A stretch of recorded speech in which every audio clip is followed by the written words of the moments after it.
Everyone has a dream that fills their heart. A journey they must take. A destiny to fulfill.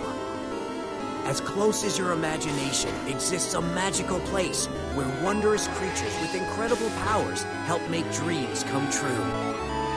It's the world of Pokémon.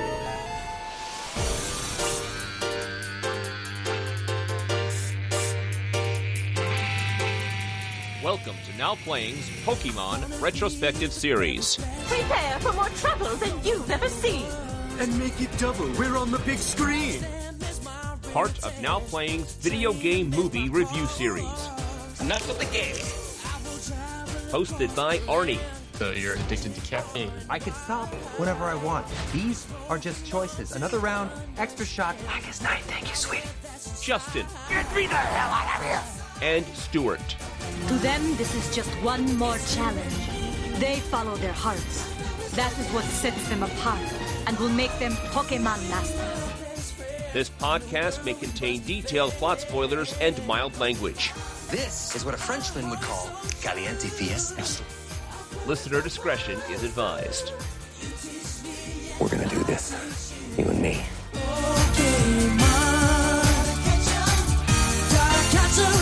Gotta catch 'em all. Today we're discussing Pokemon Heroes, Latios and Latias, or Guardian Gods of the Capital of Water. Quite literal. Starring Veronica Taylor, Rachel Lillis, Eric Stewart, Ikue Otani, Satomi Korogi. Directed by Kuniko Yuyama. This is Arnie, your podcasting hero. Pikachu! I choose you! This is Justin with a full Poke backpack. I think I'm glad that we're coming to the end of our animated run. I don't have any more room in my head for Pokemon knowledge. I don't have any more room in my Pokemon bag. I don't know about you guys. Just a little behind the scenes. We've taken like 6 weeks off of Pokemon, and it was so great to not watch any Pokemon cartoons for the past 6 weeks. When you say we, you mean you and Justin. Yes, yeah. we. My life has been nothing but Pokemon. That's been 6 weeks to catch up on everything. Because despite what you guys are saying, this is only the 5th of 21 animated films. We cover it all here at Now Playing, except if it's Pokemon. And then we say, you know what? Let's create some new clause where if it didn't get an American theatrical release, we ain't covering it. We've never covered direct-to-video animation. We have covered things that have opened theatrical. There have been TV movies that ran in Mexico, and we threw it in this superhero retrospective because you love superheroes. But we never did the Lionsgate Ultimate Avenger series. We never did all of those multitude of Batman cartoons. Direct-to-video animation has always been a no. Although I feel I played a role in that. There was discussion, and I was like, no! So here, it has saved Justin and me quite a bit. Yes, it's payback time. So yes, I love Pokemon, so I, of course, am going to discuss all of the animated films after we talk about this one, which was the last one to get a wide American theatrical release. There will be some future ones that get Fathom event releases, but back in May 2003, this summer movie, and everyone is going to Matrix Reloaded instead. You say wide release. I gotta question how wide that wide release is. In fact, I started wondering if we even needed to cover this. 200 theaters is all. A wide release. Avengers opened on like 4,400 screens. This got 200. I think the Fathom events got more than 200. I think you're probably right, actually. 200 is pretty paltry. By comparison, Pokemon the first movie opened on over 3,000 screens. Yes, and Matrix Reloaded is opening on similar numbers. It was expected to be a hit, and Miramax, as I've already suggested, probably did not want this to be a theatrical hit. They had their own animated water-themed movie coming out in just a few weeks, Finding Nemo, and they had no interest in competing with themselves. So this got a scant release, didn't even gross $1 million, and from that point forward, they only put it out on home viewing platforms, DVD, streaming, what have you. Just anecdotally, I was unaware of it. Not that I was paying attention to Pokemon stuff in 2003, but like you said, Toy Story 2 coming out, I'm aware of that, but Pokemon 5 or whatever wasn't on my radar.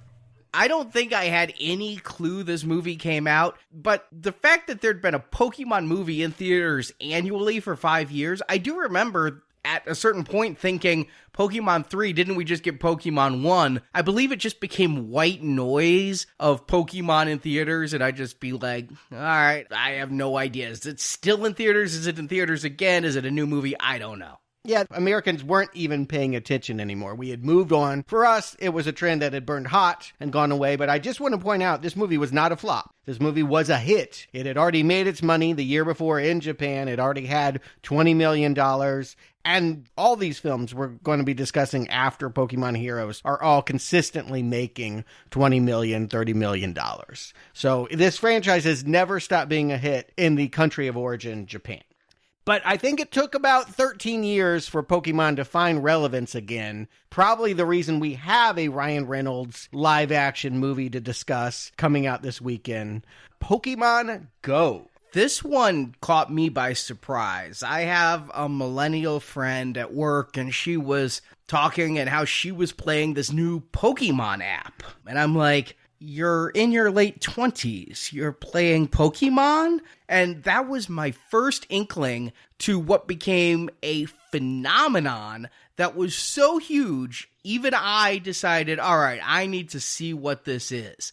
Now, I actually had a little bit of a preview of it because, as people who listen regularly know, I work in tech, and I had perhaps my best manager in my lifetime back in around 2012. And this manager was way up on all things tech and games, and he was telling me about this game called Ingress that he was playing on his Android. It wasn't even out for iOS, and I had an Android at the time, and you'd go around and find places and take over towers, and you'd actually have to physically go places. It was like geolocating, if you guys remember that little trend from the early 2000s. Oh, yeah. Geolocating with gameplay.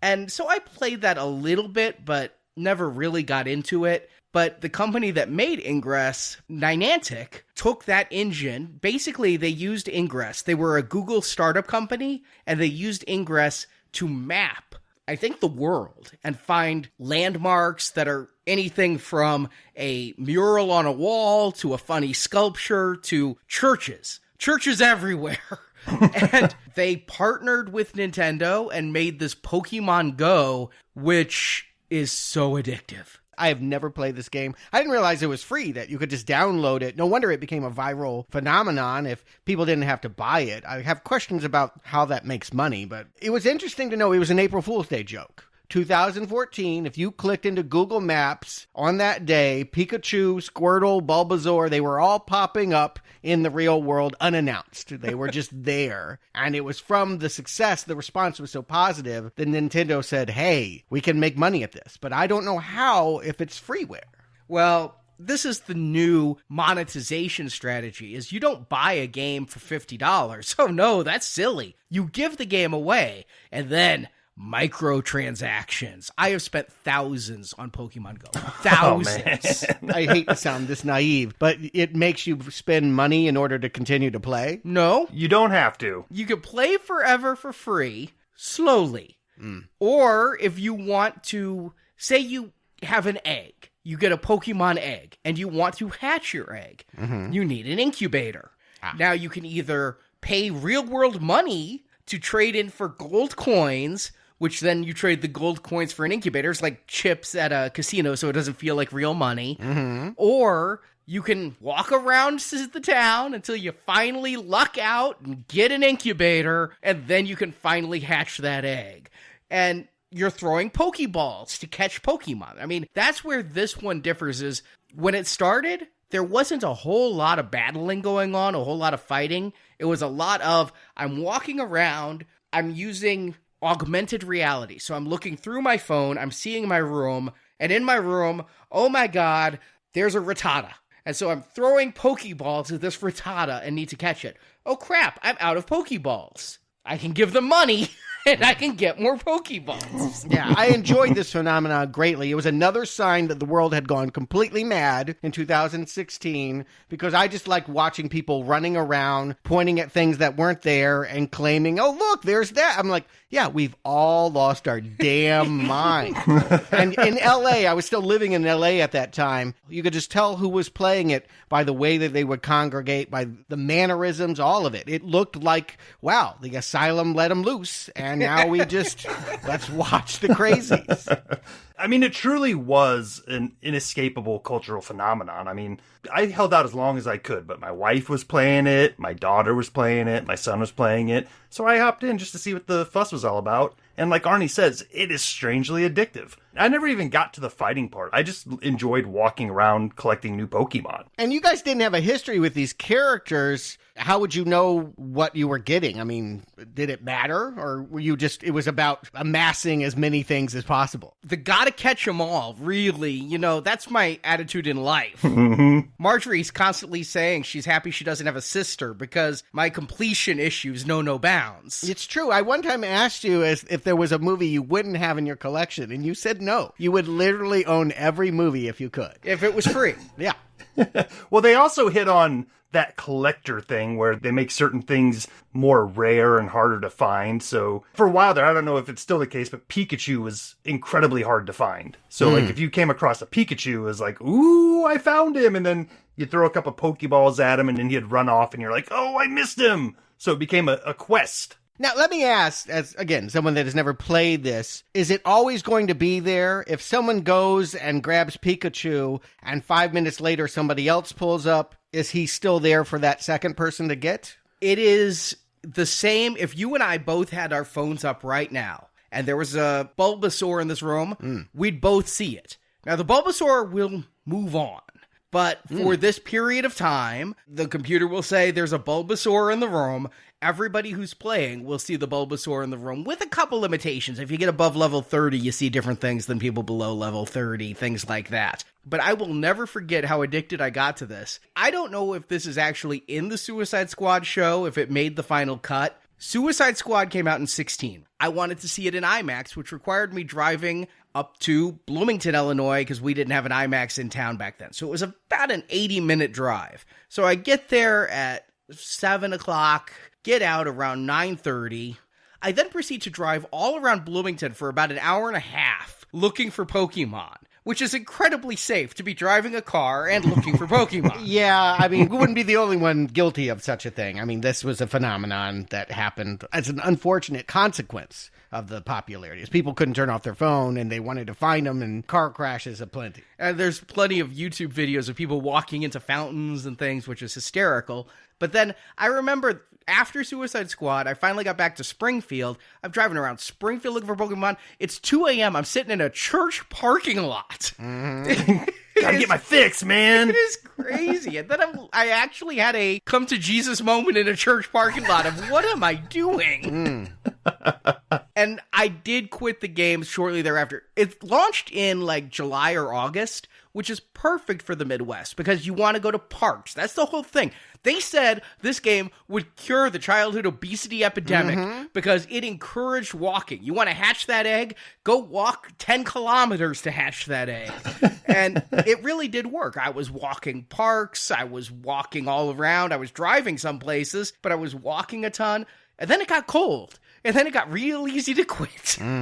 Yeah, I mean, it just, my interest in it just kind of waned. It wasn't a day that I decided, oh, I'm done with this. It just, I think eventually after a couple weeks, you realize you haven't touched it in a while. But yeah, that initial month or two, when it first came out and everybody was playing it, it was everywhere. Everybody was doing it. And then I started to get a little bored. But then I remember, Arnie, we went to San Diego, and San Diego, I don't know if they did something special for Comic-Con or what, but there was just all sorts of different Pokemon I had never seen all over the place. I'll never forget the Pokemon Go panel in Hall H. Not only could you not get in, but there was going to be a special Pokemon released in that room. and people were lining up along the wall, pushing into the wall, hoping that their phone would think they were in the room so they could get that Pokemon. How interesting. Yeah, get them all in. Not that Comic-Con has problems with that, but it seems like it should have been something that other people should have copied. Like, I would have expected Walt Disney to put out their version. And why wasn't there more augmented reality games if this caught on so quickly? It seems to me like there could be even bigger trends than Pokemon. I think the key is the Niantic engine that knows the world and has the photos. It has the locations. You need to have a map. In addition to just, there's a ton of augmented reality stuff on your phone. I mean, I can go into Walmart and pose with augmented reality Avengers for photos. Okay. But it's not an addictive game without what Google put into the Google map and then Niantic put in to creating landmarks on that map and then add the addictiveness of the Pokemon franchise. Here's where I got bored of it, was 3 things back in 2016. 1, the weather. 2, I found out that to collect them all required going to Australia and Japan. There are regional ones. That was a thought in my head, was like, would people, not only the money would they be giving to Nintendo, but would it turn into airline tickets, and how obsessive would it get? You mentioned flying on a Pikachu airplane. Yeah. Well, April 18th to 22nd, I didn't go, but there was a Pokemon Safari event in Singapore where Pokemon Go players from around the world flew to Singapore to go on a Pokemon Safari. Wow, this is the world we're heading in. It's like this blurring of reality and a cyber womb. It's very, I guess, exciting, but also scary. The third thing that made me get bored of it was simply repetitiveness. All I was catching was, oh god, it's another Pidgey. Oh god, it's another Rattata. Rats and pigeons. It got to the point that I was like, I want to call an exterminator to get rid of the fucking rats. Is that a comment on where you live? Are they like dissing you about like, yeah, place is full of like pokey rats? That's very true, Arnie, because that's about when I hung it up too. And, since we've been doing this series, I've re-immersed myself in the game. And I've been pleasantly surprised by the amount of new Pokemon that they put in. It's fresher. It feels new again. I can see myself falling off real quick again. But at least they keep the game going and reinvigorating it. I went back because all I remembered was I spent a lot of money on Pokecoins in 2016, and I was catching rats and birds, and I was sitting in church parking lots. That was my memory of 2016. Sounds like you're on drugs, frankly. Like, that's what I would expect if you had discovered heroin. We had to have a Pokemon intervention for Arnie on this one. Instead of flying to Singapore, I'd be flying to Turkey. Yeah, you don't want to go there. You're not leaving the prison. I hope there's a lot of Pokemon. You'll be the Pokemon in that place. But I decided to try it again. And Justin, you're right. They have improved the hell out of the game. First of all, when I was playing before, there were like 100 and some Pokemon. Now there's like 400 and some. And they have all these events now. Just this weekend, believe it or not, there was a Latios and Latias event at our fairgrounds, and like 100 people showed up at the fairgrounds trying to catch Latios and Latias. A meet and greet with these anime, and it's weird. That's like, I could see how, if you were the right age, that would be as exciting as meeting a celebrity. No, you don't understand. They were my age and older and around. Were any of your buddies from the tournament there?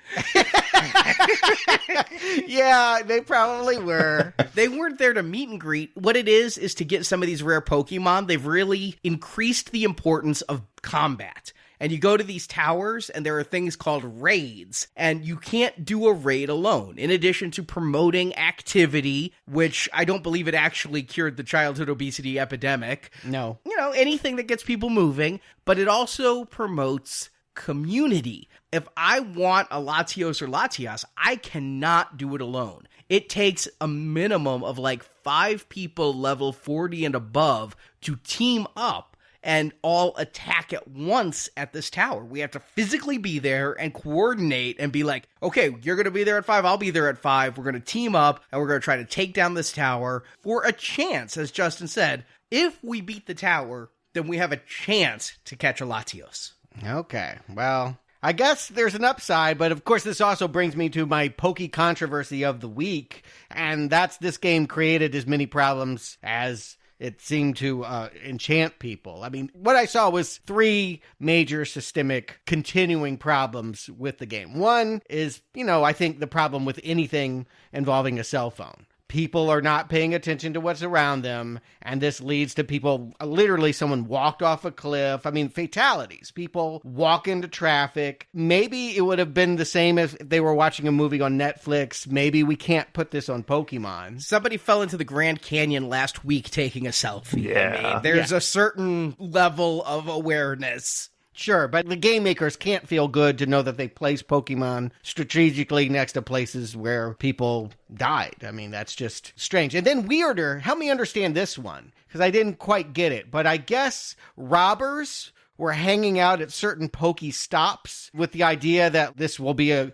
easy pickings. They won't be paying attention. We can pick wallets, and just a high degree of crime is happening because when you're playing this game, I guess you're not aware of people walking up on you. Would that be true? Would you know if someone had lifted your wallet? Yeah. Yes. I would know if somebody lifted my wallet. I mean, it's like anything else on your phone. I could be surfing Facebook. I'm not that aware of my surroundings if I'm into my phone. But yes, they could view that as a place where affluent younger people or people, just with phones worth stealing. Right. Sure, yeah, it's a lure for people, I mean, on a bad day, you're walking away with a Galaxy Note or something, I mean. Mm-hmm. Yeah, so, and it's happening at big rates. So, I mean, that was a controversy. And then I think just the more common idea that you have masses of people showing up at places of sensitivity that have, through no fault of their own, are a Pokestop, and suddenly the Holocaust Museum and cemeteries. I remember these. Yeah, it's just, come on, guys. Like, you just act tactful. I get you want to geek out, and that's fine, but be cool. You're in the Holocaust Museum, like, don't be running past people screaming about Bulbasaur. It's just... I mentioned, when we talked about evolution, the Catholic Church took the stand that Pokemon was good, that it did bring people together, that it was about friendship.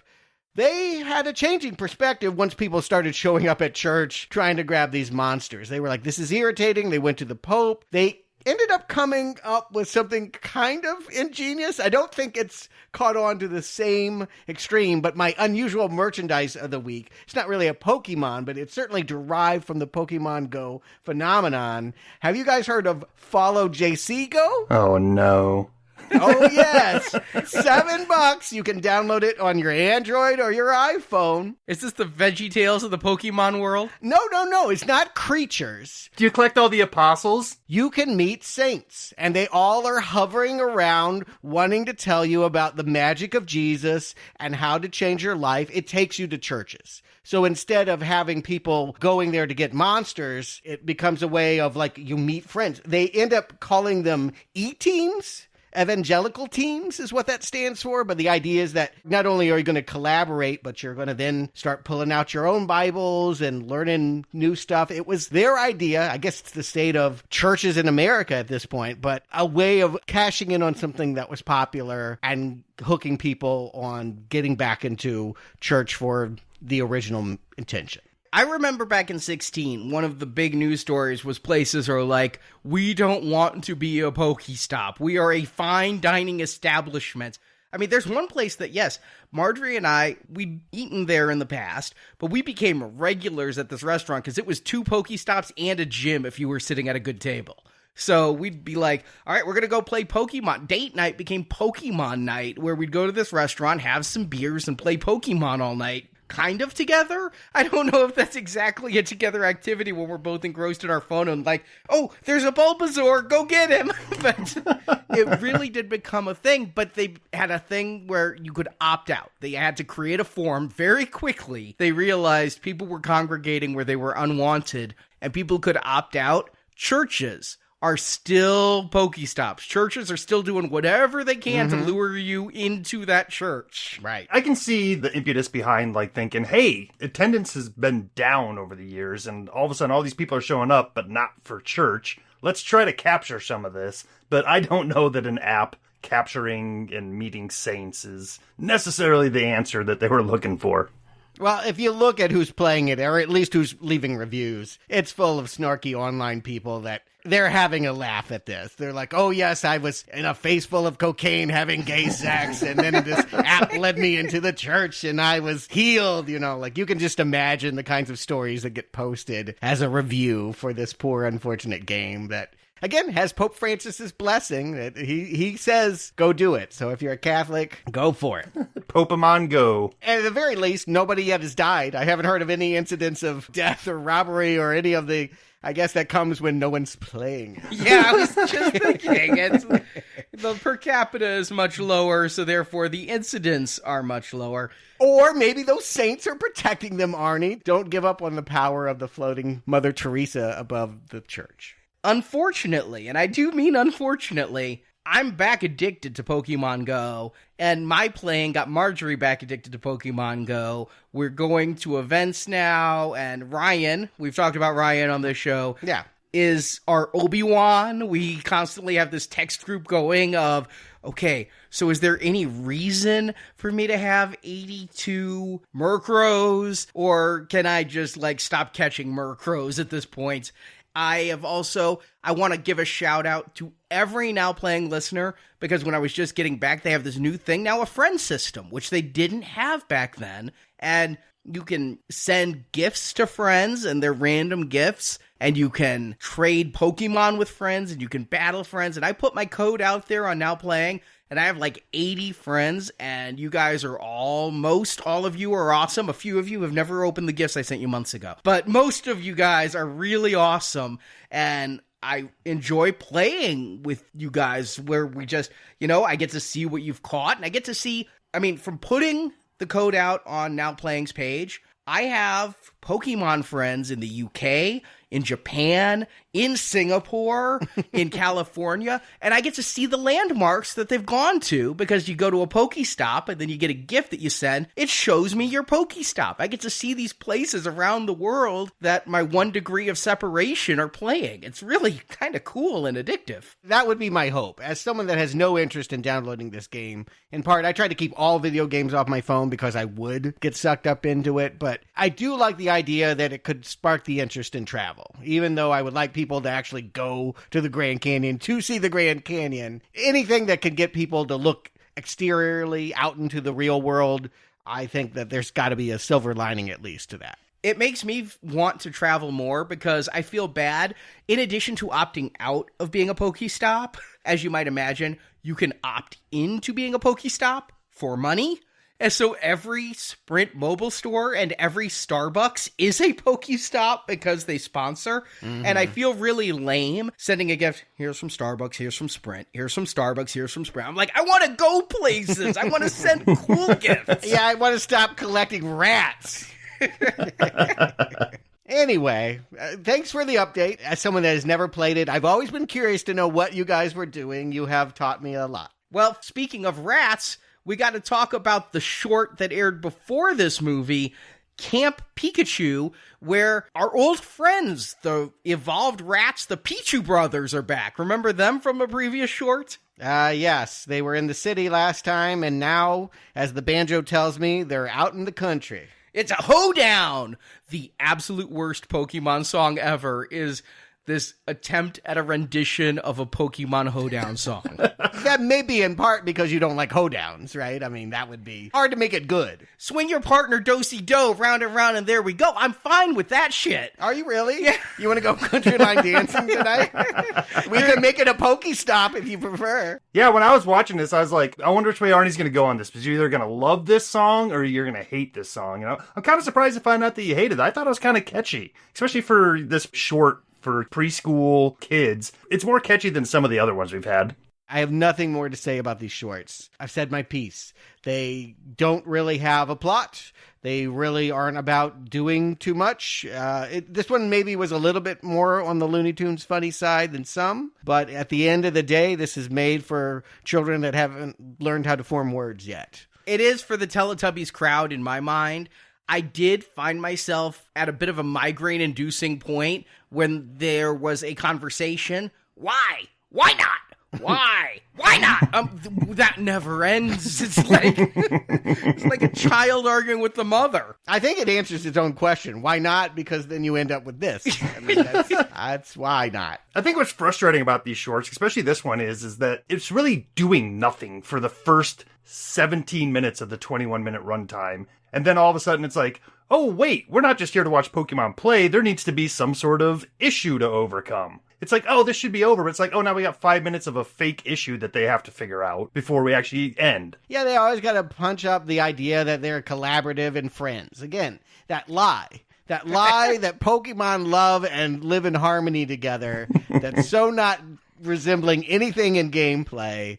But sure, they're all friends. Nobody is beating on each other. And then, yeah, let's have some slapstick with trying to get on a train like they had with outrunning that lawnmower. I don't know why this is called Camp Pikachu. Only at the very beginning were they camping. It does not involve a whole lot of camping. There's a whole lot of cut logs. It looks like they're filming in the back lot of Twin Peaks with as many just logs are around. There's log trucks, there's log cabins, there's logs everywhere. I imagine the people that made this have never been camping in America in their life, and that's fine. I mean, we've definitely made naive projections about what foreign countries are like in our cartoons. I'm not offended, but yes, this doesn't feel very much like a camp that I've ever attended. Yeah, they were just trying to capture some of that hot hey dude audience from back in the day. Yeah, maybe.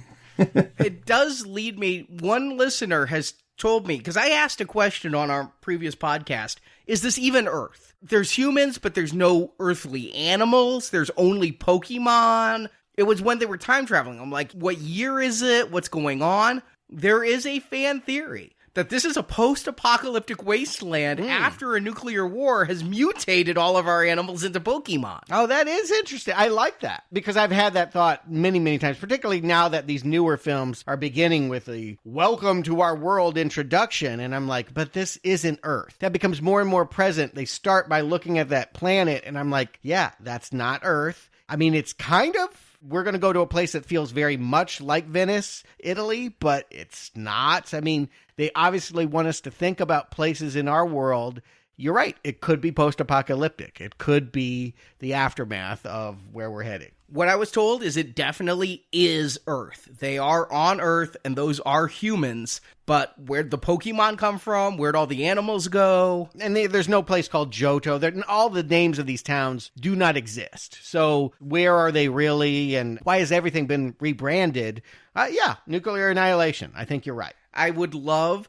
I mean, how many years has the Pokemon cartoon been on TV? But could you imagine the last one being the Planet of the Apes one, where they find the blown-up Statue of Liberty, and Ash is like, you bastards, you blew it up! It was Mew. He was the first one, right? You know, it was that little...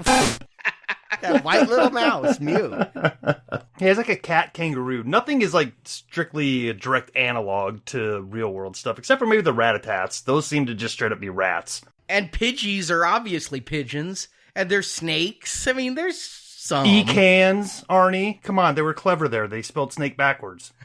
Oh, is that why? I was always curious. All right. Anyway, we've stalled enough. Arnie, give them the plot to Pokemon Heroes, and we will say goodbye to the last animated Pokemon film that we're covering. In Venice, which in this post-nuclear apocalypse is called Alto Mare, Ash, Misty, and Brock have come so Ash and Misty can participate in the Tour de Altamar water Pokemon race, and Brock can try to pick up chicks. He's like Larry the neighbor from Three's Company at this point. He really is. But Alto Mare has a history of being protected by Pokemon Dragon siblings Latias and Latios, and I was very surprised to find out that they were not Spanish. I thought it was Latin. Well, you know, it's Italy. There's some crossover there. It's a romantic language. These special Pokemon can change shape even into humans or turn invisible. The power of these two mythical Pokemon draw the attention of Team Rocket members Annie and Oakley, who bring all their tech to the town to try and capture Latias and Latios. They end up clashing with Ash and Pikachu after Latias, in human form of a girl, has taken a liking to Ash. Annie and Oakley steal a gem called the Soul Dew, which contains the soul of Latios' father, also a Latios, and Annie and Oakley use the Soul Dew to power the city's defense mechanism with the goal of capturing Latios and Latias. And they do capture Latios, and then they resurrect 2 extinct Pokemon, Kabutops and Aerodactyl, who go after Latias. I'm still speaking English, and to the Pokemon fans, this means something. Just barely, though. But the defense machine gets out of control, and the Soul Dew is destroyed. Ash, Pikachu, and Latias save Latios, but the machine causes a tidal wave that's going to destroy the city. Latias and Latios stops the wave, but at the cost of Latios' life. And, like his father before him, his soul becomes a new Soul Dew. And Ash and friends go off for another adventure that I won't ever watch as credits roll. And as we get started, we're reminded that Team Rocket is more than Jesse and James. They must have every serial killer or notorious person. There's a Jeffrey and Dahmer somewhere wandering around. Annie and Oakley are breaking into a library. Of course they are. This is the strangest beginning ever because they're these 2 teenage or young adult girls in halter tops breaking into a library. I'm like, are they college students? Are they doing extracurricular? Why are they leaving a rose for the librarian? I do not understand what's going on. It's going to turn out they are on a quest where they're seeking forbidden knowledge about Pokemon that's kept in like a school library so that they can go capture Latias and Latios. Yeah, they haven't heard of the internet yet. Yeah, I mean, they look like they're on break from a Hot Topic or something, and like, I'm not really following why they're here or what they're doing, but it's feeling a little bit more like a spy thriller at this point, so I'm somewhat interested. It's a different tone than we've seen in the previous movies. It reminded me of not necessarily a spy thriller, but Jay and Silent Bob Strike Back. Yes! Which had the 5 hot thieves. When these 2 snag a zip line to escape the library, for some reason, I'm just thinking of Elijah Dushku trying to do all those moves in Jay and Silent Bob. What I like about it is it reminds us that Team Rocket are not doofuses. We can think because the ones we know are always chasing Pikachu, and every episode they are thwarted, and usually only kind of are sitting around and eating. Like, I mean, they're not even working that hard at what they're supposedly trying to do for Giovanni. Here's people that I actually think are formidable. They actually have cool tech. They successfully break in and break out of this thing. They have a flying car. Finally, we have like a satisfying villain. That's the role that Team Rocket should always be playing, but they never have. They're like the worst employee at your office. The ones who come to work but don't do anything, that take the paycheck but are just always in the break room, and you wonder why they aren't fired yet. I've noticed a severe decline in their performance from movie 1 to movie 5, where movie 1 and 2, they seem to really be out to catch Pikachu, and then they kind of teamed up a little bit in movie 3, and by movie 5, they're just like, can I have some ice cream? Well, maybe their boss thinks they're named Meowth. Sorry, it's Meowth, okay? Meowth. It seems like their character arc, it would make more sense if they were wannabes of Team Rocket. You know, like they were trying to become part of Team Rocket, so they're always trying to prove themselves and falling short, while a real member of Team Rocket is actually the real villain. Like, because that's what we've been seeing in all these movies, but just to call them Team Rocket, I think, kind of diminishes the whole organization in my mind. There are other teams. I mean, there's Team Magma. There are other agencies I've seen in episodes and installments that use them. They could be from a rival gang, but I think the point is they're going to get Giovanni's work done, and they drag in Jesse, James, and Meowth into the fun because they realize, hey, we're being passed up. These girls are doing the work that we should be doing. And they're doing it with some amazing gravity-defying hair. They're like Afro puffs that just keep like a prairie skyline. It's amazing. I haven't thought about Afro puffs since I was listening to the Above the Rim soundtrack. Which was probably yesterday. At any rate, I'm a little bit more excited than I may normally be. It feels like there's just a little bit more adrenaline to this story and a little bit more mystery. What are they doing? What are they trying to find? And then we get the beautiful canals of Venice that have been, yes, rebranded as Alta Mare. Yeah, I'll agree with you. I was excited about that opening, and then this becomes the exact same Pokemon movie we have reviewed 4 times previously. It's going to start with a strange Pokemon competition. This time it's going to be a race. There's always a Pokemon battle or Pokemon competition while the opening credits play. And then there's going to be some earth-shaking proportion mass casualty Pokemon-related thing that Ash must stop. Yeah, but I mean, I lost my shit when this happened. I had never seen this before. They let Misty do something. She wins this chariot race. It's a water chariot canal race against Ash. I'm like, lady, why don't you sit down? She wins! Now, admittedly, it's because invisible dragons are pulling Ash away, and his poor Totodile is confused and going down the wrong canal. But, I mean, the last time Misty entered a contest, she had to walk up and down in a catwalk in a bathing suit. So, hats off, chick. You got to do something. It's only been 5 years. And she beat the champion, who isn't mad. He's just going to hit on her. He's like, well, if I can't get a trophy, maybe I'll get a piece. I'm like, is this going to be a movie about Misty? This guy will go away very quickly. And in fact, he's like, why don't you come with me? And then all of a sudden, like, Brock is there, and Pokemon was like, I meant, like, you and me in a gondola. I wasn't meaning your whole posse. I love that he's like, so here's a restaurant for seafood, and there's ice cream if you're still hungry around the corner. See ya!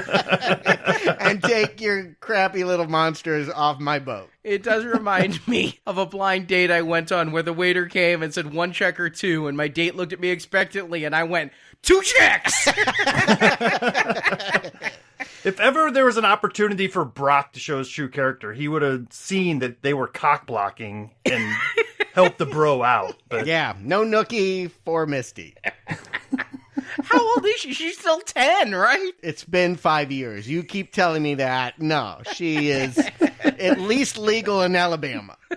Post-apocalyptic Ken, which is really like 22, so. Indeed. But anyway, Ross is here only to establish the fact that everyone is riding around on gondolas, that this is Venice for every other practical reason, and that it is protected by a legend that no one knows about anymore. They've just grown up with the idea that these 2 dragons have always been a part of the architecture. It was part of the medal that she won. It's just a part of the story of the town that once upon a time, these 2 dragons brought water and changed the way that they lived and created the city waterway. Yeah, they're the reason for the canals. Of course, we get all this information from a dime store Mario-looking guy. I could not stop looking at this character and thinking, what is wrong with this guy? It just looks like somebody started drawing Mario and gave up halfway through. That's Italian, you know, like in Japan. What do we know about Italy? Mario.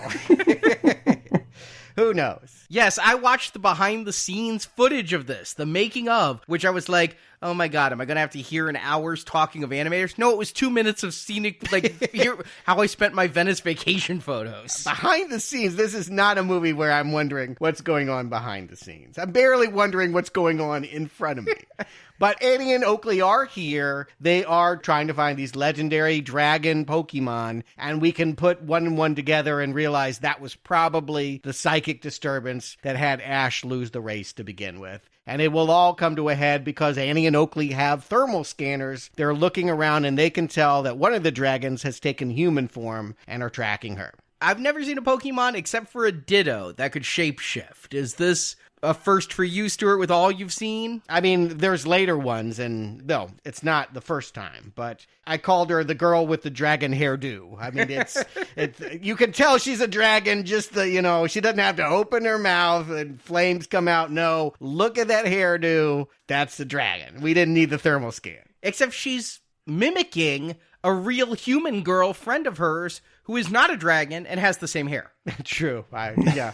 Maybe she just a wannabe dragon. Anyway, this leads to the first battle. I gotta say, a pretty good one. You get my goat whenever you throw out spiders. I hadn't seen the spider Pokemon before. Ariados. Then there's some cat, too. I didn't care about the cat. But I actually felt like Annie and Oakley had scarier Pokemon than I'd seen. And they're abducting her. I mean, I don't want to oversell this, but everything is feeling a little bit more exciting, a little bit more adrenalized, a little bit more like a normal spy movie. Hey, I'm right there with you. I'm not saying my hopes are up, but to what we're looking at so far is holding my attention more so than previous installments. I mean, just like you said, we're in a approximation of Venice, and so that's a good change of scenery. We're getting some chases, we're getting some new Pokemon, some new characters. I'm along for the ride so far, and I'm kind of wondering where this is going to go and how it's going to turn into Ash is the chosen one again.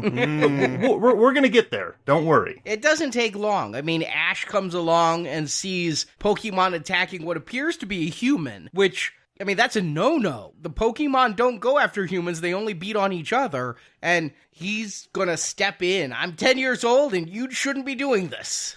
Yeah, well, and this is what I'm saying. Like, she's being webbed up by the spider and all. I don't know, it's kind of creeped me out. And Pikachu gets to save her. It's so good. But the dragon girl gets away, and they meet the caretakers. This is where they meet Lorenzo, who is running a museum where, embedded in the floor are fossils of the original Pokemon. And they have this giant machine called the Defense Mechanism of Altamare. I mean, if you had such a device, would you really put it in a public place? I mean, that's like letting us tour the nuclear silos. I mean, let's not bring the public in here. They're going to screw it up, you know. In the original draft, it was called Deus Ex Machina, you know? But that's too on the nose, so we're going to just slightly twist it. But yeah, now we're getting a little bit of, Pokemon history. Like you said, going into this, we don't know what the world is, but now we know that they've been around long enough to be fossilized. That's kind of a neat nugget of information. Yeah, it was an idea that they hinted at with the first movie, that there were ancient Pokemon that went extinct, and that was why the Jurassic Park people had to go and create Mewtwo. I do like that.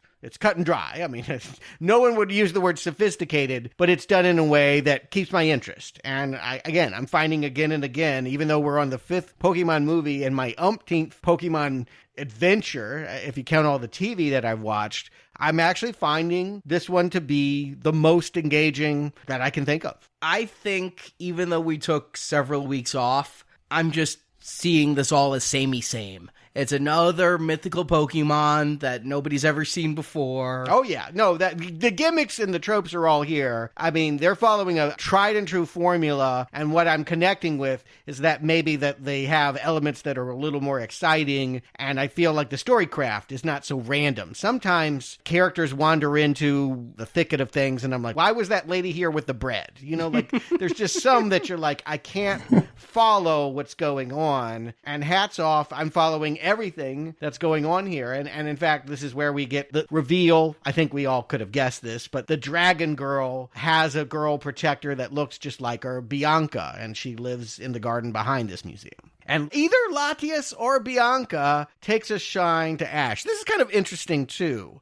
Could a Pokemon actually fall in love with their trainer? This sounds like all kinds of taboos, but I mean, it's probably worth discussing. Like, could you have relations with a Pokemon that was humanoid enough? Well, if you want to get real disturbing about it, some listeners clued me into this. There's an entire conspiracy theory that Mr. Mime and Ash's mom are lovers, or that Mr. Mime is Ash's dad. There's a whole lot of screenshots and various story threads that discuss a perhaps inappropriate, perhaps sexual relationship with Mr. Mime and Ash's mom, which makes it even more disturbing that she feeds Mr. Mime on the ground like a dog. But I'll post a link on the Facebook page and Twitter, but yeah, it gets a little weird.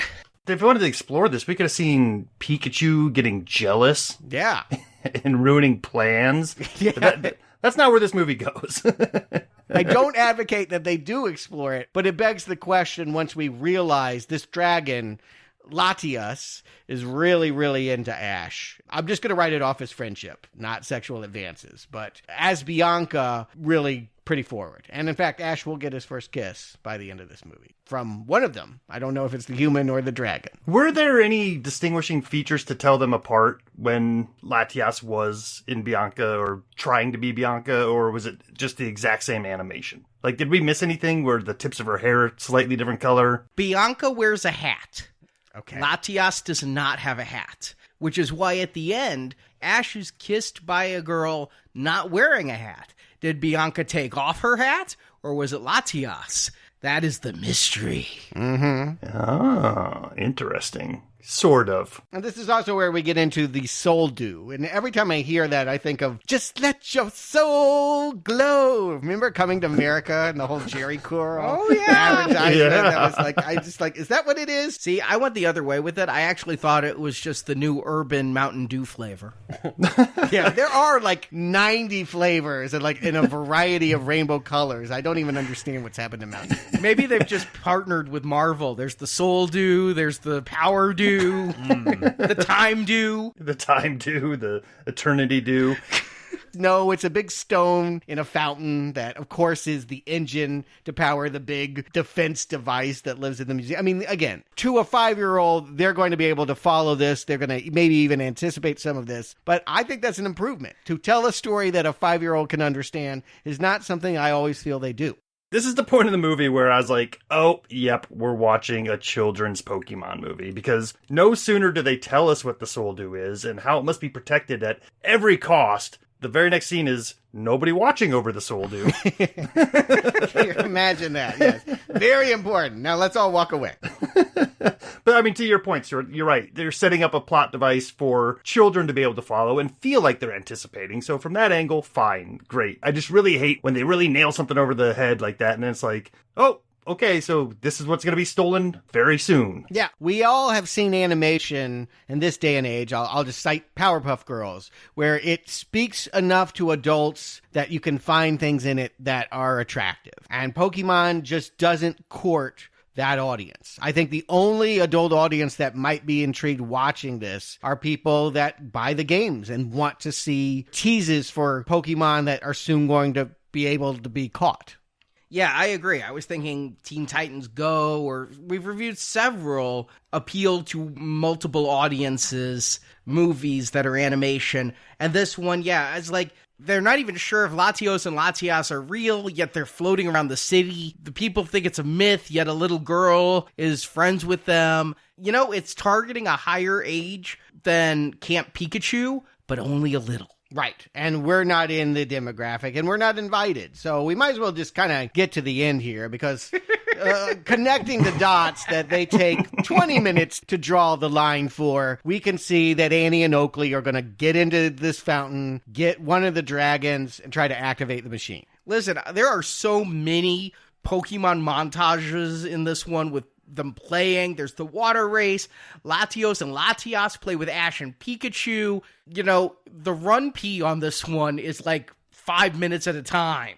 Yeah, it's 70 minutes long. I think it's one of the shortest we've reviewed, and it almost could have been trimmed down to maybe not a half-hour episode, but they could have done like a special two-parter. I mean, this more than any other movie we've had before, this feels like an episode of the show. But well-drawn. Again, I'm not knocking it for that. It just does feel formulaic in the way that episodic television does. One of the formulas we've seen with these movies is they're usually cel-drawn animation, pretty classical style. I mean, probably Flash or something like that. But they get to some 3D rendered, looks like they robbed something out of Pixar thing. And that's what this city defense tower is it looks like they're now suddenly playing Quake.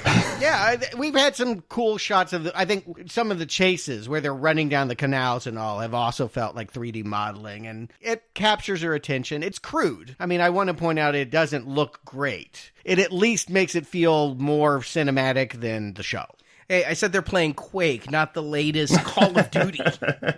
Right. Yeah, and they kind of had like a steampunk vibe to it before steampunk was a big thing, and I don't know if that was the limitations of their rendering budget or whatnot, but by the time this part rolls around, I'm starting to get like flashbacks of which Tomb Raider was it where we ended up in that cave with the time machine? Was it the first one? Yeah, it was.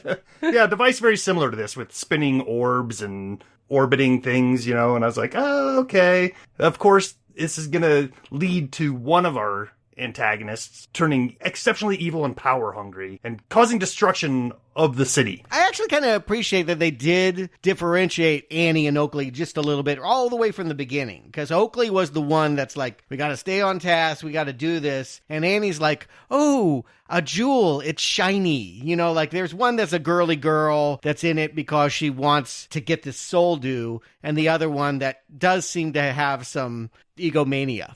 and psychopathic tendencies. I was actually happy for the same reason. While one did seem more into the gem and one didn't, I still took them pretty similarly. They seem to be on the same page. Until Oakley gets to that machine and is like, I will kill them all! And Ashley's like, wait, what? What? It was a little bit too much. I'm trying to figure out, was it something in the stone? It almost felt like she had been possessed by magic. Usually we think of a character like this being corrupted in some way. Maybe this is just her true self. Once you get into the chair of a cockpit of a machine this powerful, something broke in her, and suddenly she is ready to lock down the city like grates and gates are smashing down and all the water is running out. And suddenly it's coming back as a giant tidal wave. And no one in the city ever thought to look at what this machine does, or no, there's some myth about it. I think at some point a scientist needed to look into this and be like, oh, this machine can kill us all. I would assume that, yes, that it had that power, which is why Lorenzo was the caretaker of both. He ran the museum, and then quietly, he was one of the few people, he and his granddaughter Bianca were the only ones that knew the thing that ran it, the Soldu, was in the fountain out back. So I guess he took it upon himself to be the guy guarding the secret. Not very well, though. Hey, I have a machine of death. Let's put the keys under a rock in my backyard. It does remind me of those terribly fake rocks where you put your house key. As a latchkey kid, I always thought those were so cool.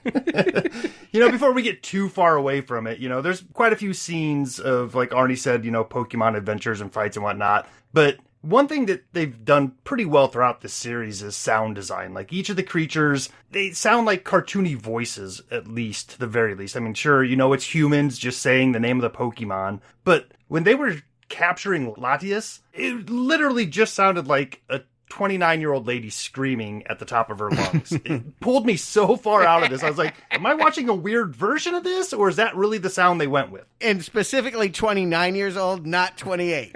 Or 30. Yeah, right before that voice really drops into, older woman voice. Those hags. She hasn't smoked too much yet. For life beats her down. I'm not loving the dragons. They're reminding me of the birds from the second movie, the apocalypse birds.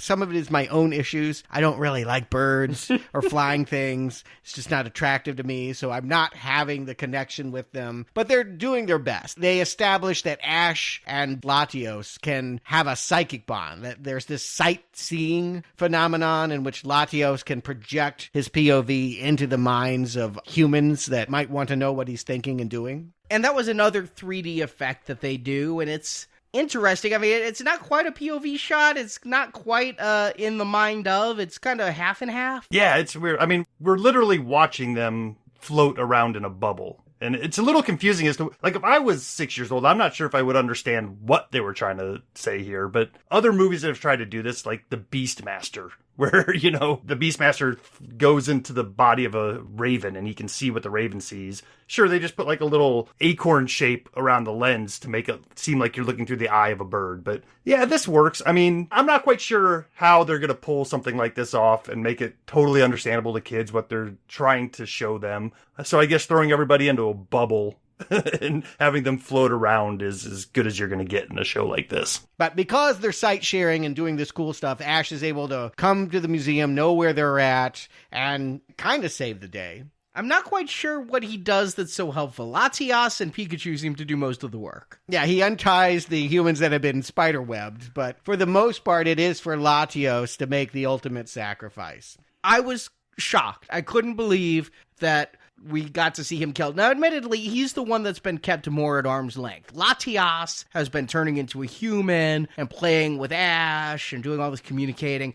Latios seems like the stern parental male figure that's kept his distance and just every once in a while been like, here's a vision of mine. But not really that emotionally connected. But I was still surprised to see him die. Yeah, I would think in a story like this, if you're going to bring up the concept of self-sacrifice for the greater good, that they would do a little bit of explanation, like, this whole thing is about a legend. Why not talk about how this was his destiny? There's always a protector that needs to be there, and the one always knows that someday his destiny will to become that protector. It was none of that. It's just kind of, they did it, and, oh, okay, well, this replaces the thing we lost to a certain degree. That's it. I mean, the giant water cyclone and the way that tidal wave comes back. Again, I think that is probably a dominant fear in Japan as a country. You worry about tsunamis and what have you, but they always seem to animate those sequences really well. I really think that there's something kind of spooky about this, and I don't know if it's heroic. I mean, Pokemon Heroes might be overstating it, but Latios does end what seems to be a pretty unwinnable situation.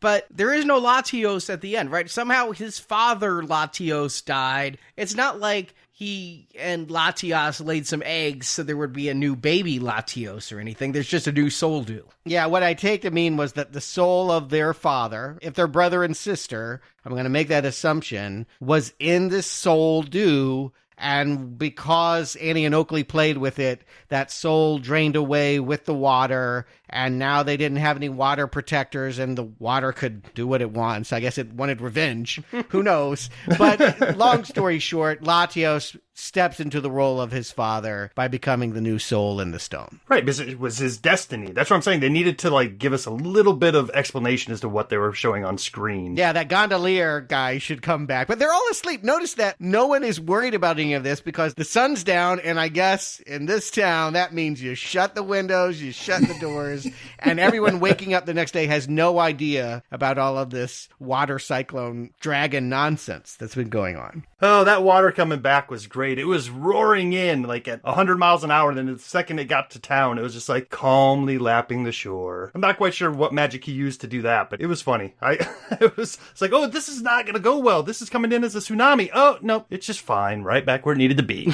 Well, they are the protectors of the water. Again, you're right. They needed a little bit more lip service about maybe they should be water type Pokemon. Maybe they should be able to manipulate water. Again, logic is not a strong suit of this series. I think this movie is more logical than most, but there were details that I thought got omitted either because the translators couldn't work out the dialogue correctly or they just didn't care about tying it up in a bow.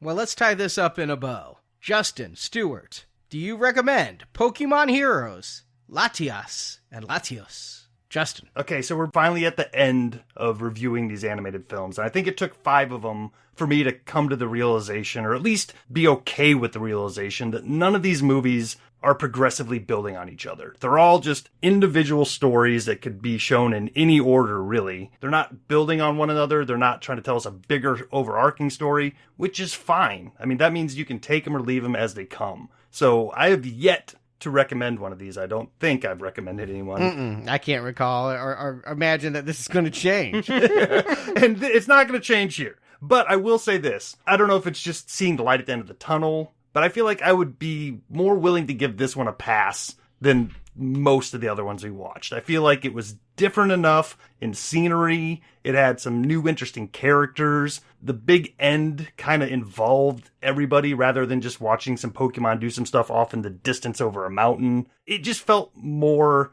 movie-ish in that sense. But it still suffers from all the same problems these other ones do. So I'm not going to rush back to watch any of these again. But if somebody said, hey, we have to watch a Pokemon movie, or, the world's going to flood, so let's watch one, I'd probably watch this one again, just out of pure short running time.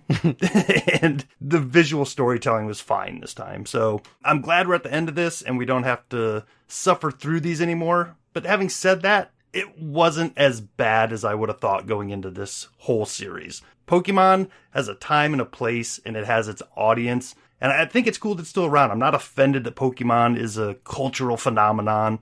I have come to love some of the characters and the designs. So there's stuff to grab from this franchise. It's not in the movies for me so far. So yeah, it's not recommend, but it's nothing I hate. It's just not for me, is kind of my summary of all of the Pokemon animated series we've watched. Stuart. Right. Well, my last haiku here. The legend is true. Latios and Latias turned the tide around. I can't believe it. There's an act 1, 2, and 3 in the right order. Misty wins something, racing around waterways. Ash has his first kiss. Annie and Oakley do well balancing the tone. Spy spoof and spiders. Merciful restraint when dragons die stopping flood, and Ash doesn't cry. I think this is the only Pokemon movie where someone doesn't cry at the end. It's really too bad Americans outgrew this before the best movie. I think it just goes to show none of us are real Pokemon fans, because from what I've heard from our listeners that are Pokemon fans, this is one of the absolute worst, and it gets better from here. Well, I mean, they can go to Facebook. I'd love to hear a true Pokemon fan discuss all of I can now discuss all of them, and I would love to know how they would rank them. All right, they can find you on Facebook and talk to you about it. Sure. Rank all, 22? Yep. But for me, I really thought when we finished Pokemon Forever, and we had a break, I'm like, I really need this break. I need to not be watching Pokemon for a week and go watch some live action stuff, some theatrical stuff, some different genres, and come back fresh. And I didn't come back fresh. I came back shell-shocked. And what I realized is these movies are just becoming white noise to me. They're just background noise to which I'm struggling to pay attention because it's so simplistic. I don't really have to pay attention. It's just like, I actually was in a nail salon with Marjorie, and I was sitting in one of those chairs watching the TV, and it was showing Sesame Street. And it's like, I didn't have to pay attention to Sesame Street. I could still be reading news on my phone. And every once in a while I glance up, and I wasn't missing any parts of the story where Cookie Monster was tired of Mario Lopez calling him the Veggie Monster. They let Mario Lopez on Sesame Street? I know, right? My God. They gotta have higher standards. So, I really can't recommend this. I don't know if I really recommend any of them. I gave a Green Arrow once in a while around here. I recommended the first one, and I still think Mewtwo's storyline is the only one to ever really intrigue me and have the only character complexity I've seen in any Pokemon, short or long here. It's a not recommend, and I'm just so ambivalent at this point. I mean, I could just sleep through these. There's just nothing. I'm just so glad. I'm really excited for Detective Pikachu. I mean, that movie looks so good. I'm just glad I don't have to do any more prerequisites. It's like I wanted to be a computer science grad student. Wait, I have to take trig? This is kind of how I felt. Well, here's a pillow because we're not done yet. I had to watch them. It is in our tradition that somebody has to discuss what we aren't devoting an entire podcast to each installment. But 16 sequels, I'm going to try to run them down as fast as I can to give you general impressions. The short version, Justin, is if you haven't been sold already, nothing that's coming is going to change your mind, with the exception of maybe one. There might be one of them that you might want to check out. But let's just start. It is the year 2003, and they are in the 7th season of the show. It's called Pokemon Advance Generation, because Pokemon games are now being released for Game Boy Advance. Misty has taken her bike and gone home, and they're reshuffling the deck. Some of the classic characters are gone, and they're bringing in new people. And that's always exciting because it's a crossroads, right? If people have been playing this game for 7 years, we now know if they were 10 years old, like Ash when they started, they're now thinking about going to college, getting a job, going to the Iraq War. It's 2003 after all. Wow. I mean, they are living in a different headspace. Can we take this franchise and grow with them? Pokemon 6 says, hell no. Your wish is denied. Jirachi Wishmaker is set in a circus, okay? And like Team Rocket are dressed up as clowns, and the whole thing is about this little cutesy one. It's kind of like a Celebi wannabe, where it's like whimpering because the ringmaster has it all tied up. It's using its wishes to make tricks at the circus or what have you. That is not aging up, right? So, like, I'm disappointed. Some franchises like Harry Potter, they grew with their audience. They knew each new movie we can get away with being a little more sophisticated and scary. And this said, no, actually, we need a character younger than Ash. He gets a new companion, Max, who's 7 years old, not even old enough to be a Pokemon trainer. And of course, he and Jirachi are going to bond. It actually has the most ridiculous ending of any Pokemon movie because this creature, it gets its power from a comet, which I guess means it has to float up to space at the end to go to the comet. And the little Max is standing there crying, and he doesn't have the vocabulary to sing him a goodbye song, so he just extemporaneously makes a theme song going, do do do do do do do do, and everyone joins in. It is hilarious. It is the cheesiest Pokemon moment of all time, which is no small feat, gotta say. But it got better after this point. Once I sucked it up and realized what we were saying, this series is never going to get smarter. It's never going to make stuff for us. It doesn't care that we're 40, they're staying 10, and really a young 10. Like, I don't even know if 10-year-olds would really groove to this. Once I got in that mode, I found the next couple to be pretty good, in part because they were kind of taking ideas off of what was popular, what was in Hollywood movies at the time. Destiny Deoxys is about as close to John Carpenter's Thing as Pokemon's ever going to get. There is a scary tentacle creature coming from space, landing in the Arctic, giving some poor Eskimo kid anxiety disorder. And for the first half, there's actually some cool, vaguely horror movie kinds of stuff before Ash brings alien and child together to be friends. I mean, they're always got to go that route. Like, there's no way it's not going to turn into tentacle porn. We're not going to do that with Pokemon. Number 8. Lucario and the Mystery of Mew. Little white flying thingy. They threw everything in this one. I'll say this, I wasn't bored. There's like a disgruntled ninja dog named Lucario. There's girl spies. There's a Lord of the Ring epic battle where you see all these Pokemon on the battlefield racing at each other. So it's better than Endgame. Maybe. You know what? There was one truly disturbing scene where rock monsters are making Team Rocket melt. It has a Raiders of the Lost Ark cover your kid's eyes quality to it. It was something. I don't know if it was good, but it held my interest. And then the next one, movie 9, took a page from Captain Jack Sparrow, and Ash heads out to the high seas to fight pirates. It's called Pokemon Ranger and the Temple of the Sea. And if that sounds like it needs an Indiana Jones in the title, that's exactly what they were trying to go for with that one. And we have now reached the year 2007. No more Game Boy Advance. They're moving on. This is the DS era. We're now in the animated series Diamond and Pearl, which does not have Prince in it. Unfortunately, it has a Prince babe, maybe. Dawn has joined the cast, traveling around. There's no more Brock or anything. The fashionista, Pokemon coordinator, Dawn, and Ash are now traveling around to some new land. It doesn't really matter. Did they dump Cousin Oliver, too? Yeah, he's long gone. I don't care what Max is doing. But Arnie, you might want to give movie 10 a try. I'm going to say Rise of Dark Rai is the best shot you have for having a renewed interest in an animated Pokemon movie. It's a big hit. It is actually the highest grossing Pokemon movie after the first two. This one was a resurgence in Japan. Nightmare-inducing. It's a Freddy Krueger Pokemon. It goes around and makes people fall down, and they have weird, trippy dreams. Of course, he's got to turn cool and be the good guy at the end, and it's not that good. I don't want to oversell it, but I do feel like it's a step up. If there was a short list of ones you should see that you haven't, Rise of Dark Rai, number 10, go with that one. I'm your Pokemon now, Nancy.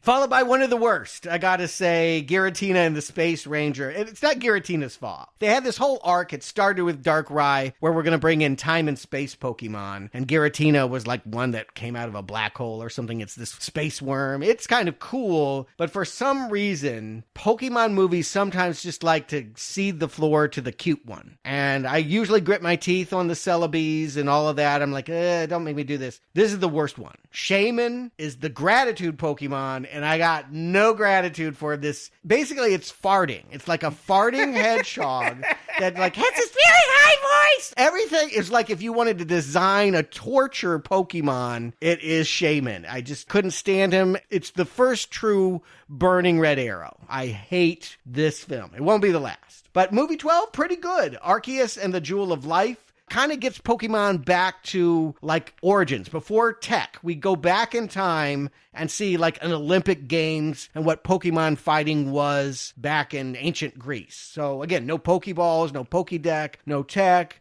It looked kind of cool, and Arceus is like Pegasus. He's like this white horse Pokemon. Anytime you can connect it to an origin and tell us where it all began, I think, we've talked about the fossils or Mewtwo and all of that. I think that tends to hook me a little bit more is when I can get context for all these monsters. And Arceus has it. Number 13, unlucky number 13, tends to be one that's hated on. If I were going to put a Pokemon cartoon in our book of underrated movies, Zoroark, Master of Illusions, is better than anyone's giving it credit for. Everyone's hating on this thing. I'm here to tell them they are wrong because it's one of the few that I actually thought had topical subtext and extractable life lessons. We talked about that, where a lot of the Pokemon movies are like, well, what the hell did that mean? This is the year 2010. It's coming out. Obama is president, but they are on the cutting edge about talking about fake news. The villain is controlling a shape-shifting Pokemon and making a city believe that it's being destroyed by Entei from the third movie and Suicune from the fourth movie. And everyone has to realize that what they see on TV is not to be trusted. I think a really valuable message. If they're going to make Pokemon movies for the primary audience of being impressionable children, then yeah, put in morals like that. I think this one was a good one. And then it gets really bad. Like, I hating my life bad. My second least favorite one, movie 14, they tried to do what they do with the games. They released it twice. Slightly different footage in one from the other. So I had to watch a bad movie 2 times in a row. One with a black dragon, one with a white dragon. It's collectively known as Pokemon Black and White. It really doesn't matter because the dragons are barely in it, and it's really about this other thing that's in medieval times. I hated it all. I just hated this film so much. And again, it didn't help that I had to turn around and watch it again. And it doesn't get better for movie 15. My Little Pony was a thing by this time. Like, for some reason, it came back, right? Yeah, it's a Hasbro property. They had new cartoons. They had new cutie marks. I remember the coming back at Toy Fair. This seems like their attempt to, like, go for the brony audience. It's Kyurem and the Sword of Justice, confusingly named because there is no actual sword. It's not like Excalibur. The sword is the nickname of this superhero team of Poke horses that have horns. You know, they think they're a sword because I honestly don't understand this, but it's like a really bad My Little Pony episode that has very little to do with Pikachu and Ash. It's just crap. And again, it felt like the franchise was in flame out. I could see the grosses, even in Japan, this thing is dipping. We're now in 2012, 2013. Who cares? I don't know. I got a few more to get through here. Sorry, guys. Movie 16, Genesect and the Legend Awakened. Kind of interesting in that it brings Mewtwo back, but be warned if you're one of those cultural warriors that got really pissed about female Ghostbusters and Rey being the better Jedi than Luke. They have made Mewtwo's voiced by a woman now. And it doesn't actually work. I mean, it's not because it's a woman. It's just the whole agenda of Mewtwo has changed. I kind of liked him in the first movie, but here he's fighting fossils and it's just lazy and bad. And then the worst one. I can actually say I hope to never see a worse Pokemon movie than number 17, Diancie and the Cocoon of Destruction, which basically posits what would it be like to have a Pokemon that acted and looked like Paris Hilton. It is made out of jewels and is a prissy airhead and wants to learn our human ways by going shopping with Ash and Pikachu at the mall. She can just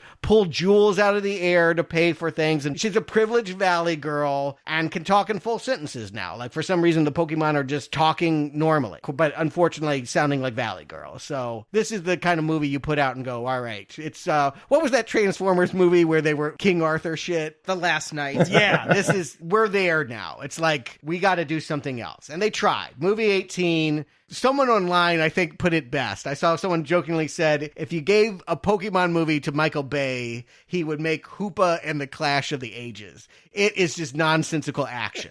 It is just like every Pokemon you've ever seen thrown at your face for 70 minutes. I don't know what it was about.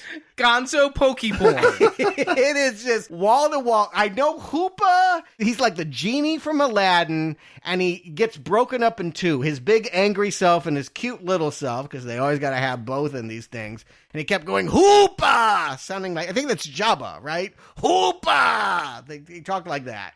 And things came out of hula hoops for a long time. And that's all I can tell you about Hoopa and the Clash of the Ages.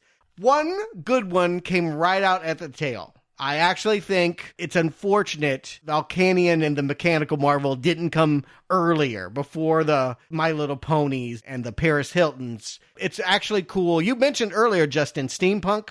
they actually go to a steampunk world. All right. And it's full of gears, and it's like, I didn't even care about the movie. The plot was whatever. Ash gets handcuffed to a big mechanical bull, but it was just actually really cool to watch. The animation was there. It looked really nice. I thought, man, this thing's great, but nobody's watching Pokemon anymore. And this is when they reboot.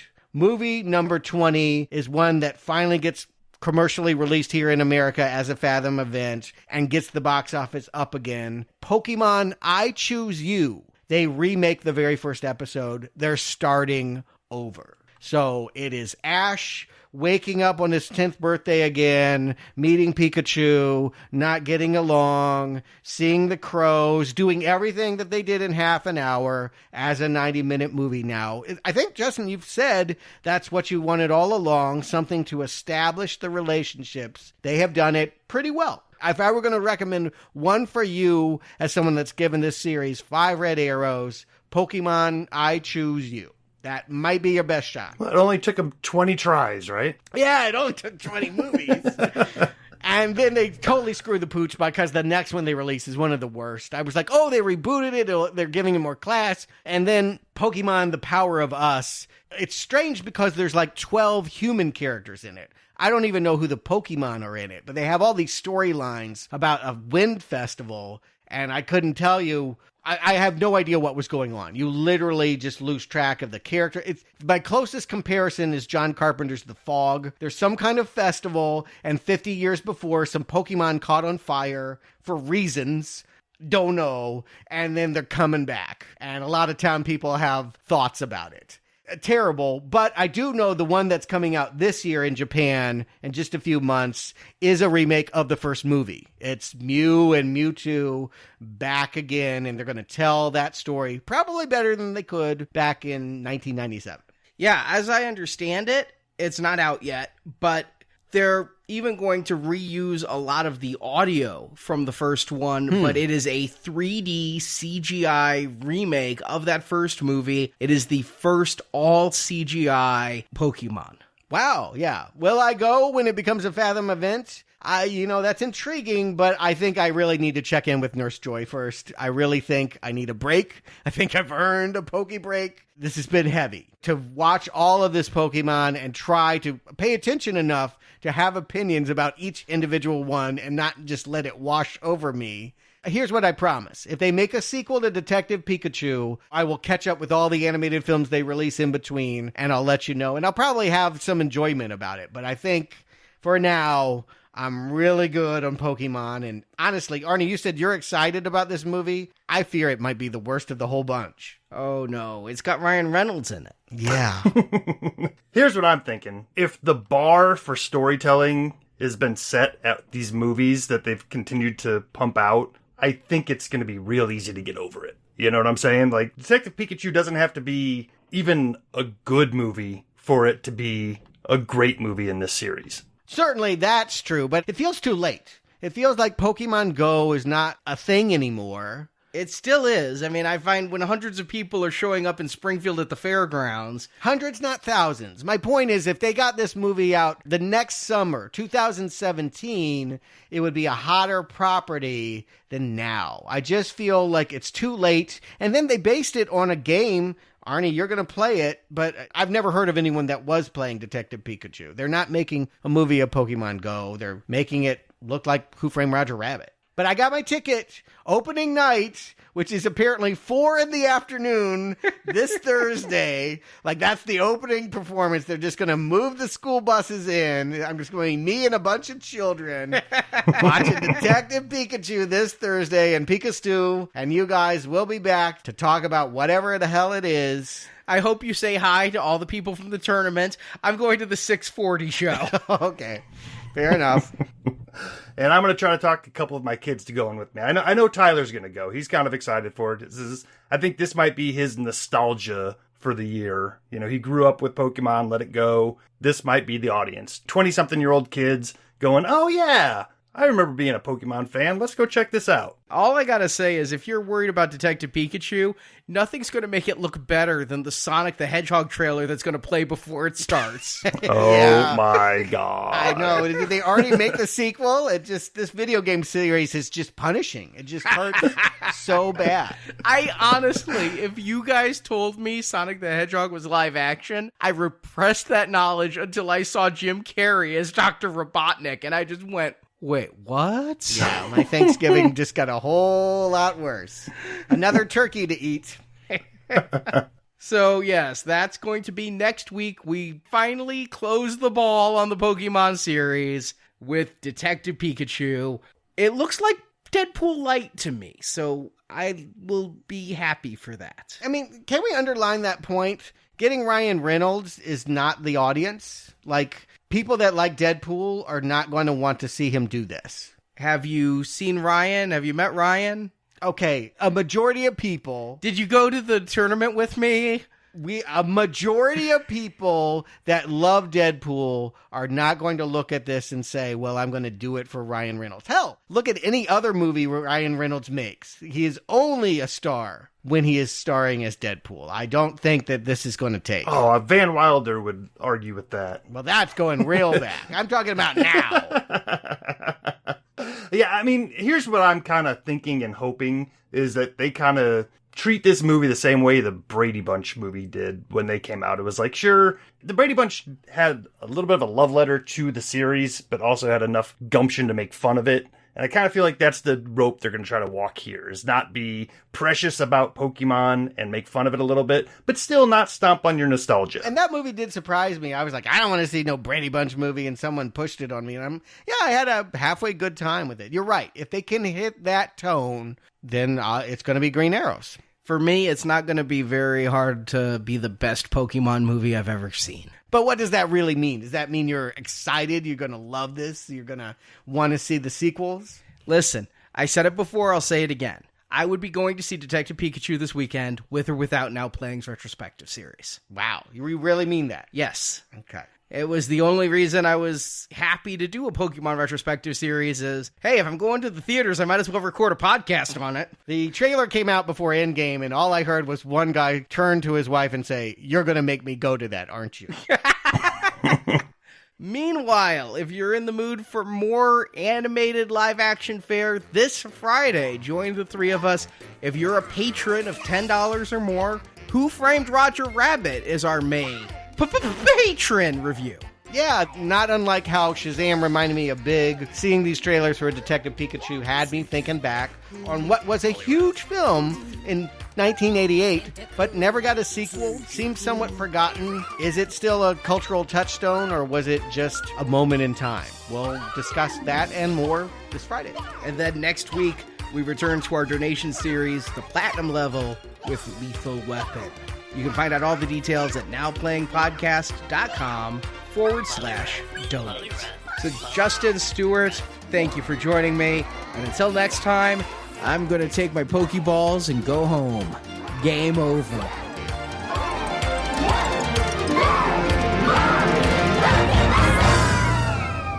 Think we did the right thing? I know we did the right thing, Jessie. And it feels great.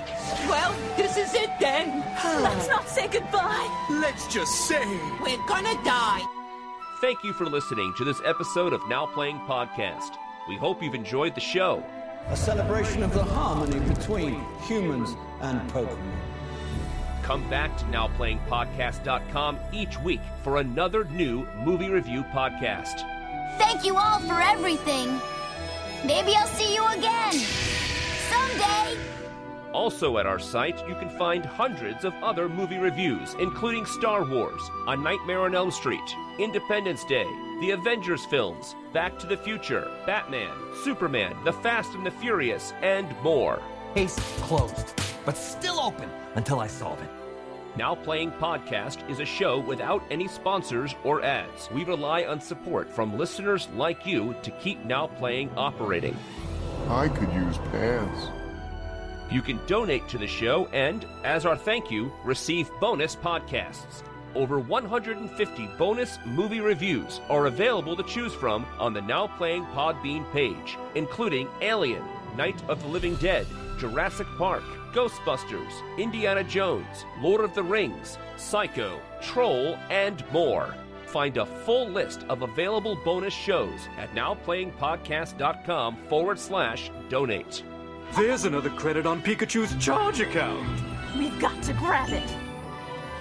You can also join the Now Playing Patron campaign through our Podbean site. Patrons of $10 or more get a new exclusive movie review every month, plus even more perks, including one where you can pick a movie for our hosts to review. Find the details on our website. Take the treasure and put it there. You can follow Now Playing on Facebook and Twitter, where we post announcements of new episodes and where the hosts post movie mini reviews. Links to our social media pages are available on our homepage.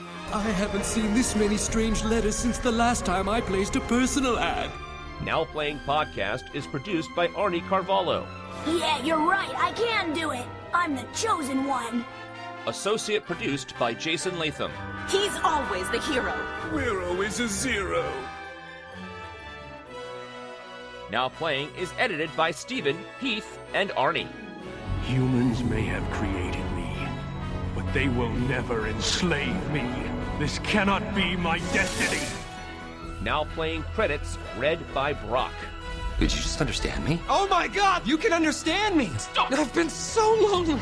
The opinions expressed on Now Playing are those of the individual hosts and may not reflect the opinion of Venganza Media Incorporated.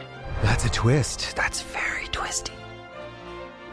Venganza Media Incorporated is not affiliated with the motion pictures reviewed or otherwise referred to herein. All movie clips and music included in this podcast are the intellectual property of their respective copyright holders. They are included here for the purpose of review and no infringement is intended. He's saying you can shove it. What? I can shove it? Now Playing Podcast is an exclusive trademark of Venganza Media Incorporated and may not be used without the expressed written permission of Venganza Media Incorporated. All rights reserved. Listen up. We got ways to make you talk. Or mine. Now Playing is a Venganza Media production, copyright 2019, and no part of this show may be reproduced, repurposed, or redistributed without the written permission of Venganza Media Incorporated. I know you can't understand me, but I will electrocute you.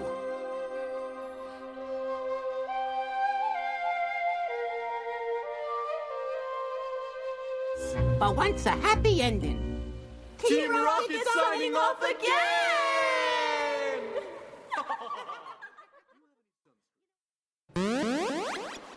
Starring Rika Matsumoto, Mayumi Izuka, Yuji Udia. Oh, wait, no. Starring Veronica Taylor, Rachel Lillis, Eric Stewart. Yes. I was like, you don't usually do this. And I don't know why you need to let people know you're not Japanese. I got worried I watched the wrong movie for once. Which one did you watch? No, with all the Japanese names. I'm like, damn, were we supposed to watch it with subtitles? Oh, yeah, well. Directed by Kuniko. One more time. Yuyama. Pikachu. Hold on, I didn't say who I am. All right. It was Mew. He was the first one, right? You know, it was that little fucker. That white little mouse, Mew. He's a cat. Is he? Yeah, that's Mew, cat. I mean, if you say so. Trust me, I'm no Ryan, but I'm learning the evolutionary patterns thanks to Pokemon Go, and he turns into a bigger cat. They bring back the cat. You're calling it a cat? Mew? No, Meowth is a cat. We were talking about Mew earlier. Oh, then I have no fucking clue. I know Meowth is a cat. How big an idiot do you have to be not to see that's a cat? Mew's a cat kangaroo, I'm telling you. I think with each passing minute, you know less and less about Pokemon. I got Mew and Meowth confused. Meowth. I got Mew and Meowth confused. Yeah, let me pronounce it correctly here. No, Mew. Mew was the very first Pokemon. Oh, yeah, I remember Mew now. Don't make me have to retell you the first movie. Anyway, he's back for movie 8. He's going to be in Pokemon Detective Pikachu. So. At least Mewtwo is. I don't know if Mew will. Yes, Beastmaster. That was the source of so many of our Dungeons and Dragons adventures, Arnie. I don't know if you know that, but because he played with ferrets that he could control, that was where I went off on that whole cat tangent. That's where it all started. I didn't even know what Beastmaster... I never even saw Beastmaster till, we reviewed Chopping Mall. So, no, I had no clue. Oh, yeah. No, that was a big influential film on my young, impressionable mind. Oh, me too. It must have been one of those ones that was just kind of sitting on the shelves all the time at the rental store we went to, because it seemed to be in our house at least once every 6 months or so to watch. I think it was always on cable. I just always remember turning on the TV and being like, there's Mark Singer again and the ferrets. Turner made a ton of money off of it somehow. Not to digress too much, but I ended up watching it a couple years ago. That movie is way, way, way too long for what it is. I have no doubt. I have no interest anymore. Let's leave it in the past. No retrospective. I think there's 5 of those things, too. And a TV show. I'm like, nope. But Singer was only in the first one or two. He dropped off pretty quick. No, they always do that. Yeah. Well, I mean, they can go to the... Are there still forums? Yes. Is anyone going there? I don't know. I'm going to go there. I'll be honest. Go to Facebook. I might see it there. But they can discuss it. I'd love to hear a true Pokemon fan. So, Justin, Stuart, thank you for joining me. And until next time, here's a pasted line from one of the previous shows. I'm not doing any more work for this Poke shit.